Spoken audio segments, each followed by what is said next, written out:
Hello everyone, welcome to aspirant exam study. मैं विजय ठाकुर अपने channel पर आप सभी का स्वागत करता हूं। आज की हमारी क्लास डीवी रिलेटेड ही है, लेखपाल की जो चल रही है उससे मैं बताऊंगा आपको चारों प्रपत्र कैसे भरने हैं। काफ़ी दिक्कत आ रही है लोगों को, तो उसी के लिए मैं ये क्लास लेके आया हूं। तो चैनल पर नहीं तो प्लीज़ सब्सक्राइब कर दीजिएगा। मेरे चैनल नहीं तो प्लीज़ सपोर्ट दिखाइए और अंत तक देखिएगा, काफ़ी हेल्पफुल रहने वाला है आपके लिए। तो चलिए क्लास स्टार्ट करते हैं। तो चलिए स्टार्ट करते हैं प्रपत्र एक के साथ। जैसा कि देख सकते हैं प्रपत्र एक है ये। और अगर जो जिनका भी डीवी छूट गया है वो एप्लीकेशन लिखना चाहते हैं तो आप ये एड्रेस डाल के तब स्टार्ट करिएगा। यहाँ सेवा में लिखिएगा, फिर ये डाल के फिर अपनी लाइन यहाँ से स्टार्ट करिएगा।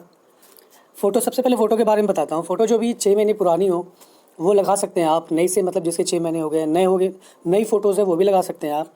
और यहाँ पे चिपकाने के बाद आपको क्रॉस सिग्नेचर करना होगा यहाँ पे, जैसे यूँ यूँ करके आधा इस पे आधा इस पे होना चाहिए। चलिए आगे बताता हूँ मैं। विज्ञापन संख्या तो लिखा रहेगा, विज्ञापन विभाग संख्या उनका काम है लिखना, आपका काम नहीं है। यहाँ पे आप जो 1 नंबर लिखा हुआ है यहाँ पे आप लेखपाल लिख लोगे, लेखपाल। या फिर ज़्यादा अच्छा लिखना है तो राजस्व लेखपाल लिख लो आप। लेखपाल लिख लोगे तो भी काम चल जाएगा आपका। उसके बाद है कि पत्र व्यवहार का पूरा पता पूछा हुआ है। पंजीकृत डाक द्वारा आयोग को भेजें। अगर परिवर्तित हो गया है तो थोड़ा बहुत चल जाता है, जैसे मान लीजिए एक दो स्पेलिंग हो वो चल जाएगी, लेकिन पूरा पूरा अगर हाउस नंबर चेंज हो, जगह का नाम चेंज हो तो नहीं चलता है। तो सबसे पहले आप यहाँ पे अपना पूरा एड्रेस लिख लीजिए। इसके बाद यहाँ पे आपको पूरा एड्रेस नहीं मांगा गया है, सिर्फ ग्राम, जिला और राज्य का नाम पूछा गया है। तो ग्राम, जिला, राज्य का नाम आप लिख देंगे आप। ग्राम जो भी है, फिर जिला जो भी है, और फिर राज्य हमारा उत्तर प्रदेश। उसके बाद ये डेट ऑफ बर्थ लिखेंगे आप। डेट ऑफ बर्थ आपका यहाँ पे मैथमेटिकल लिखा रहेगा। शब्दों में आप दो तरीके से लिख सकते हो। यहाँ पे जैसे आप मान लीजिए 01/01/01 2023 है, जस्ट एग्जांपल दे रहा हूँ। तो आप 1 1 2 0 2 3 ऐसे भी लिख सकते हो, या फिर आप ऐसे भी लिख सकते हो एक कि मान लीजिए ये है 2023, जस्ट एग्जांपल है और कुछ नहीं। 1 जनवरी 2023 आप ऐसे भी लिख सकते हो। तो दोनों ही सही केसेस में सही होगा आपका। चलिए छठे पॉइंट पे आते हैं। छठे पॉइंट पे देखिए तो हम ज़्यादा डिफिकल्ट नहीं है इसमें, सिर्फ ऑप्शन एक बार पढ़ लीजिए और टिक मार के आप आगे चले जाएंगे। अभ्यर्थी के पिता का नाम है तो पिता का नाम पे टिक मार दीजिए, या पति का नाम है तो पति के नाम पे मार दीजिए। तो इस तरह भर के आप आगे आ जाओगे, इसमें कोई ज़्यादा दिक्कत नहीं है। सातवां है कि अभ्यर्थी या उसके पिता जन्म से पूर्व आदिवास से भारतीय नागरिक हैं। मतलब इसमें आपको इंडियन देना है कि भारतीय नागरिक हैं जन्म से कि नहीं है, तो आप हाँ लगा दोगे। और नहीं है तो आपको विवरण देना होगा कि इससे पहले कहाँ के निवासी थे, एनआरआई थे, क्या थे, तो वो होगा। उसके बाद देखिए 8वां कॉलम आता है। 8वें में एक चीज़ समझ लीजिएगा ध्यान से। सबसे पहले 8वें का खा पॉइंट बताता हूँ मैं। अगर आपकी एज 18 से 40 साल के बीच में है तब आपको 8वें का खा की ऑप्शन की कोई ज़रूरत नहीं है, लेकिन आप 40 प्लस है तो आपको यहाँ पे हाँ लगाना पड़ेगा अगर आप कैटेगरी से हैं आरक्षण वाले। और उसके बाद 8 के काम में आते हैं। यदि आप देख लीजिए यहाँ वर्ग जाति लिखिए। अगर जाति नहीं लिखना है आपको, वर्ग यहाँ पे आप कुछ भी लिख सकते हो, OBC, general, EWS, SC ST लिख सकते हो। उपजाति में आप फिर अपनी चीज़ें लिख दो। यहाँ पे देखिए 8वें काम में कि लिखा है कि आप किसी भी प्रकार का आरक्षण चाहते हैं तो हाँ या ना में उत्तर दीजिए। यदि हाँ तो जाति वर्ग का पूरा विवरण दें। तो जाति वर्ग का पूरा विवरण मतलब वही है कि वर्ग आप लिख दीजिए, जाति नहीं लिखना चाह रहे हैं तो उपजाति आपके पास हो ही जाएगी। उसके बाद देखिए क्या कर सकते हैं कि अगर आपका ईडब्ल्यूएस जो टाइम लिमिट बताई गई है लेखपाल में उसके अंदर का है तो आप यहाँ पे हाँ लिखोगे। नहीं है तो आप यहाँ नहीं लिख के सीधे जनरल लिख दोगे यहाँ पे। उसके बाद काम खत्म। उसके बाद आपका आरक्षण उससे रिलेटेड नहीं मिलेगा।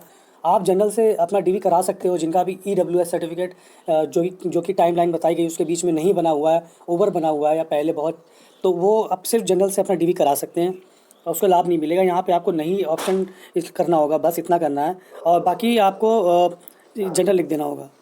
उसके बाद हम इसका सेकंड पेज पे आते हैं एक के। तो आप यहाँ पे मांगा गया कि आप विवाहित हैं। अगर हाँ की स्थिति में है तब आपको नीचे वाला टिक करना, नहीं की स्थिति में नहीं करिए और आगे बढ़ जाइए। उसके बाद हम देखें शैक्षिक पूछा गया है इसमें अभ्यर्थी ने क्या क्या उत्तीर्ण किया है। तो अब मैं जो कह रहा हूँ प्लीज़ आप सिर्फ हाई स्कूल और इंटरमीडिएट का ही विवरण दीजिए। इसके नीचे का विवरण देना आपको कोई बहुत ज़्यादा ज़रूरी नहीं है, ना ही कंपलसरी है, ना मांगा गया है, ना ही इसका कुछ काम है। आप सिर्फ इन दोनों का ही विवरण देंगे बस। यहाँ पे आप विषय लिख दीजिए, छोटा छोटा लिखिएगा तो इन दोनों में आ जाएगा। विषय लिख दीजिए। उसके बाद आपने जो भी फर्स्ट मिला है वो प्रथम या फर्स्ट लिख दीजिए। वर्ष जिस ईयर में आपने पास किया है। उसके बाद प्रतिशत प्राप्तांक और उस पर ऑब्लिक करके प्रतिशत लिख दीजिएगा यहाँ पे। प्रतिशत लिखने के बाद प्रदत्त प्रमाण संख्या लिख देंगे यहाँ पे आप। विशिष्ट अगर नहीं है, आपने बहुत अच्छी विशिष्टता पाई है सब में, तो आप लिखो, नहीं लिखोगे तो भी चल जाएगा आपका। उसके बाद हम नेक्स्ट पॉइंट पे आते हैं। खेल कूद शारीरिक प्रवीणता में भाग लेने के लिए नेशनल लेवल या किसी लेवल पे आपने अगर कुछ किया है स्पोर्ट्स में, तो आप उसका विवरण यहाँ पे दे सकते हो 11 नंबर में।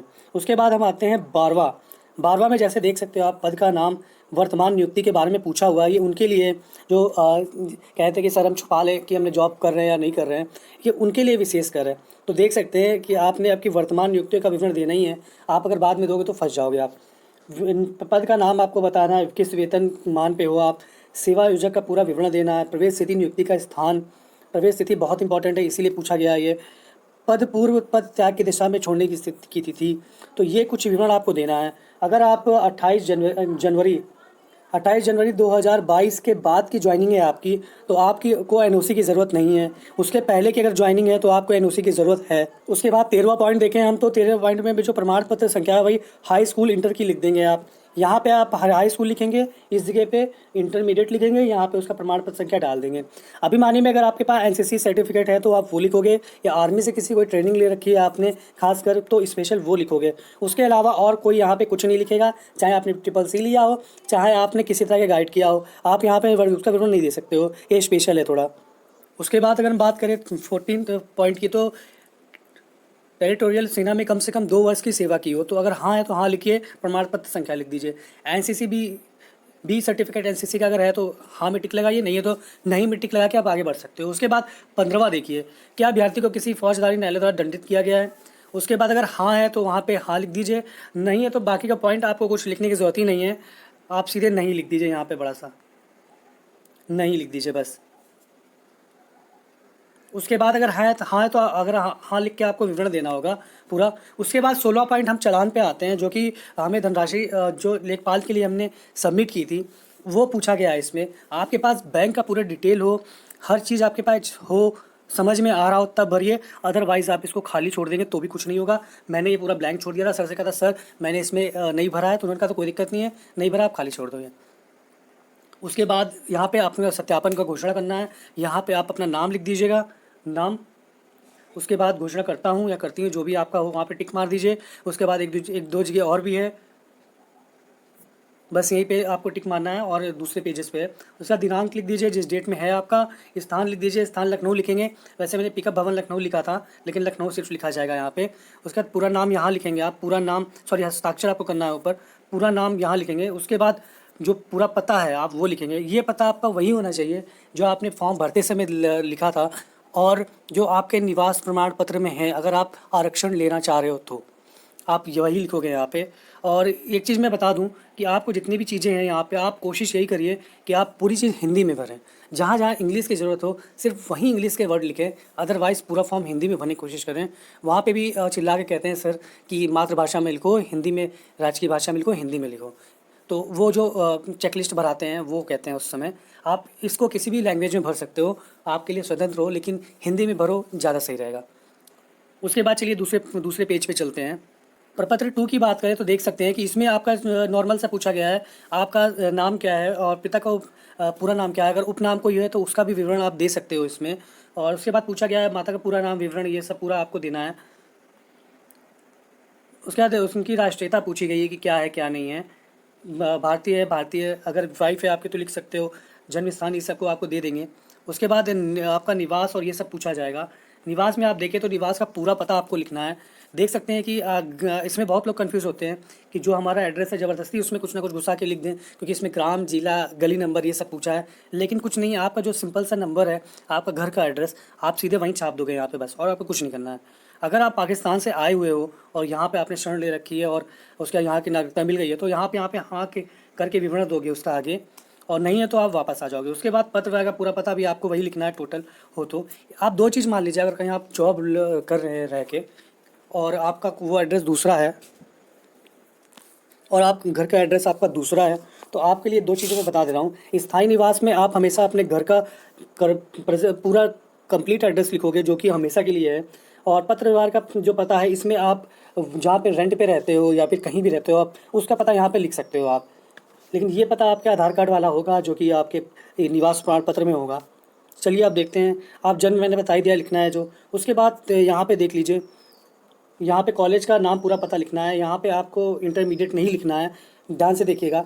यहाँ पे आपको स्कूल कॉलेज का पूरा पता लिखना है, दोनों लिखने हैं। स्पेस छोटा सा है तो बहुत ही छोटा छोटा लिखिएगा। पहले 10वीं का यहाँ पे जिस स्कूल से किया है वो लिख देंगे आप, फिर 12वीं का आपने जिस स्कूल से किया है वो लिख देंगे। यहाँ पे आपको हाई स्कूल वो सब नहीं भरना है, हाई स्कूल आपको यहाँ भरना है। 10th और इंटरमीडिएट यहाँ लिखना है। यहाँ पर आपको स्कूल का नाम लिखना है जहाँ से आप इंटर के हाई स्कूल इंटर किए हैं, एड्रेस के साथ छोटा छोटा लिखिएगा, ध्यान दीजिएगा, छोटा लिखिएगा।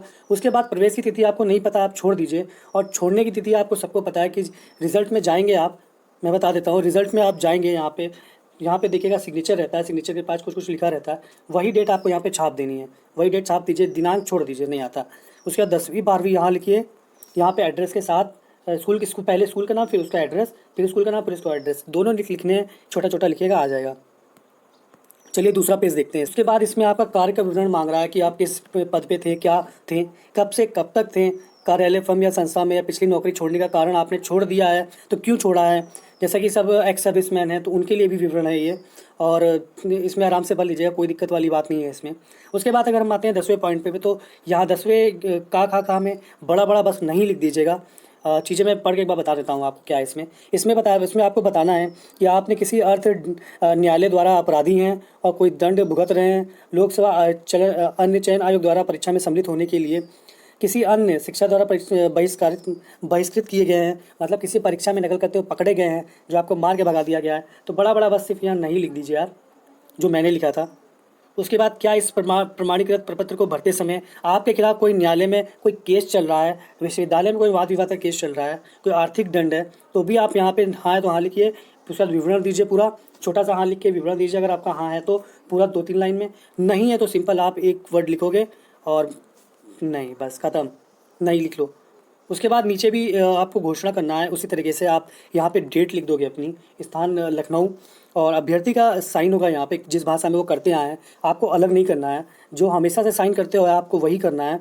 साइन करते समय हिंदी इंग्लिश से कोई मतलब नहीं होता, आप किसी में भी साइन कर सकते हो जो भी आपका है। लेखपाल में जो साइन किया था वही करिएगा। पूरा नाम लिखिए, पता लिखिए। चलिए आगे देखते हैं अब। उसके बाद अगर हम प्रपत्र 3 की बात करें तो देख लीजिए, अपना नाम लिखना है वहाँ पे, और नाम लिख लेंगे।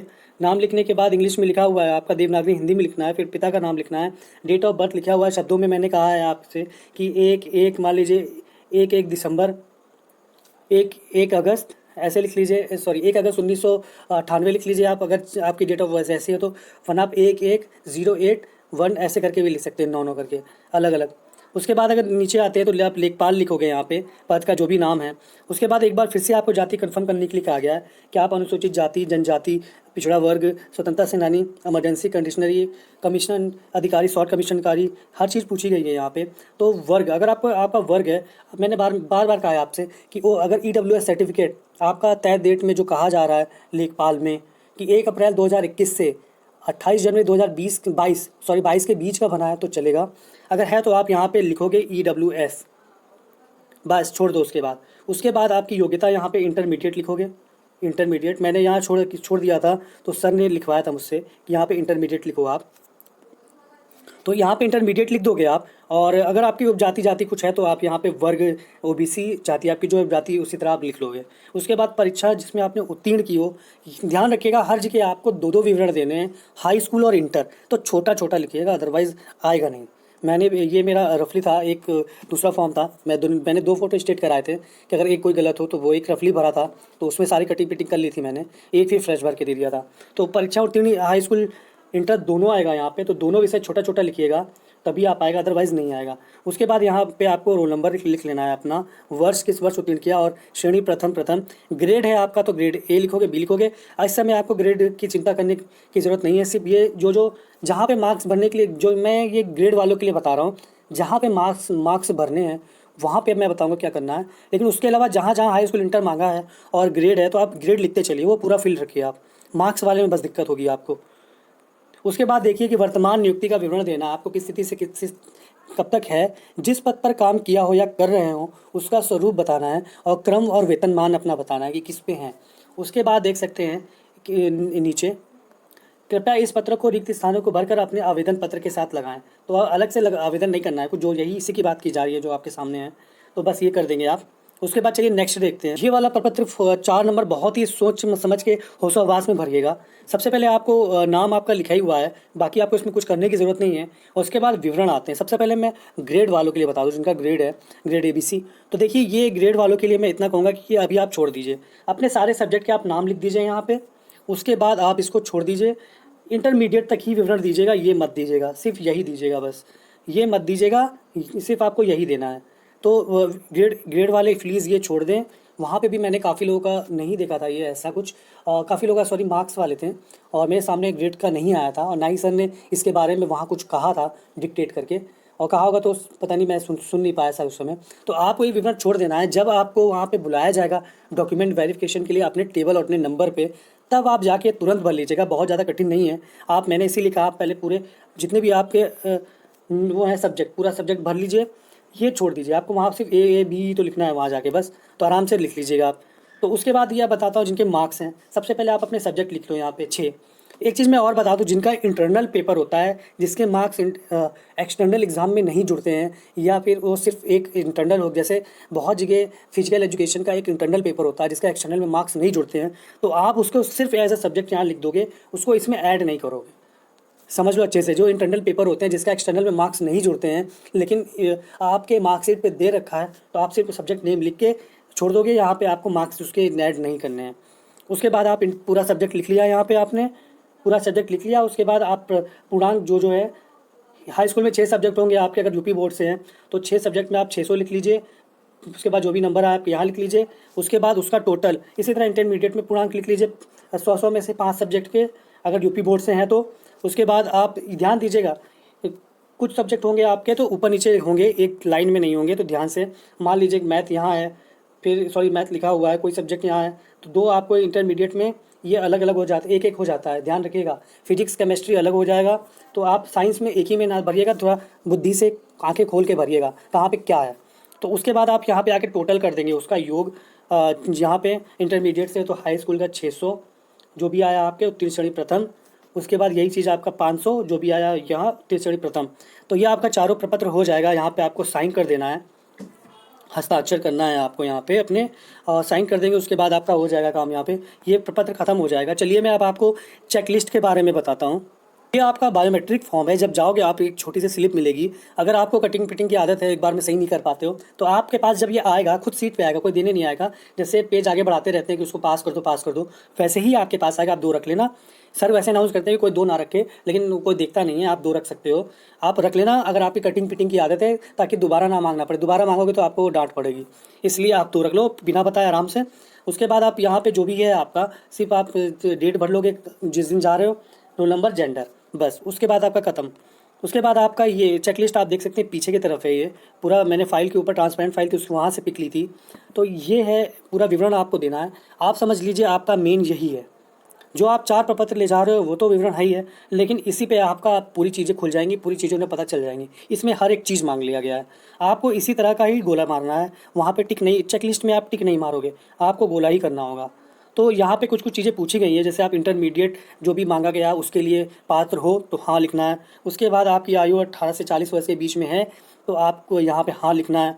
उसके बाद उसी तरह के अदर ऑप्शन है कि यहाँ पे देख लीजिए आप कि लिखा है कि क्या अभ्यर्थी आरक्षित श्रेणी का है। अगर हाँ तो आरक्षित श्रेणी को अंकित करें। एक चीज़ मैं बता दूँ, आप भी देख सकते हो प्रपत्र में कहीं भी आपको जनरल नहीं दिख रहा है ना। तो यहाँ पे EWS है। अगर आप EWS से हो तो आप EWS यहाँ लिखोगे।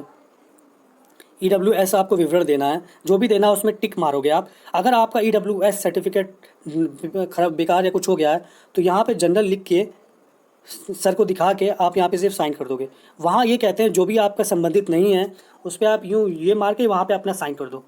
वहाँ पे ये चीज़ बताई जाती है। उसके बाद अगर हम बात करें आपका जैसे 36 आरक्षण देख सकते हैं, मैंने यहाँ पे क्या किया है, क्रॉस लाइन खींच के सिंपल, और उसके बाद मैंने क्या कहते हैं इसमें आगे साइन किया हुआ है। जो आपका रिलेट नहीं है वहाँ पे आप उसको इसी तरह से एक सिंगल पेन से सिंगल लाइन से काट दोगे और साइन कर दोगे। उसी तरीके से आप जैसे कि थोड़ा सा देख सकते हो, दिख रहा होगा आपको PH कैटेगरी इसमें काफ़ी अच्छे से दे रखी है कि किसके अंतर्गत क्या है। तो आपको प्लीज़ अपनी कैटेगरी देख के ही भरनी होगी। कोई भी कैटेगरी में टिक मत मार दीजिएगा। आपके जो भी सर्टिफिकेट हो, सीएमओ द्वारा सर्टिफाइड स्लिप हो जो कि ऑफलाइन या कुछ भी, या ऑनलाइन जो भी प्रमाणित हो, वो दोनों चलेंगे आपके, और एक भी चलेगा। अगर आप दोनों लागो तो वेल एंड गुड है, एक भी लागो तो भी काम हो जाएगा आपका। तो इस तरह से आपको चेकलिस्ट भर देना है। तो ये कुछ था प्रपत्र का स्वरूप, जो कि मैं काफ़ी स्टूडेंट ने कहा था प्लीज़ हमें एक बार बता दीजिए कैसे भरना है। तो ये था। आई होप आपकी थोड़ी बहुत हेल्प हुई हो आज की क्लास से। प्लीज़ अगर अच्छा लगा हो तो प्लीज़ सब्सक्राइब कर दीजिएगा, लास्ट तक देखिएगा, आपके लिए काफ़ी हेल्पफुल है। एक एक चीज़ कोशिश की है मैंने बताने की इसमें। कोई भी दिक्कत हो, कोई भी चीज़ हो, आप कमेंट में पूछ सकते हो। मेरे लिए हर एक सब्सक्राइबर इंपॉर्टेंट है, चाहे निगेटिव आ रहे चाहे पॉजिटिव क्या है। आप मेरे चैनल पे विजिट कर रहे हो, इसीलिए बहुत बहुत धन्यवाद आप लोगों का। और जितने भी सब्सक्राइबर्स हैं मेरे, आपके लिए बहुत बहुत धन्यवाद। हमेशा आपकी हेल्प के लिए मैं कोशिश करूँगा कि जो भी पूछे या जो भी रिलेट कर पाऊँ या पढ़ने के लिए मटेरियल दे पाऊँ, दूँगा मैं। तो आज के लिए इतना ही, मिलते हैं नेक्स्ट वीडियो में बहुत जल्दी। चैनल पर न्यू तो प्लीज़ सब्सक्राइब कर दीजिएगा, लाइक करिए, कमेंट करिए, शेयर करिए। धन्यवाद।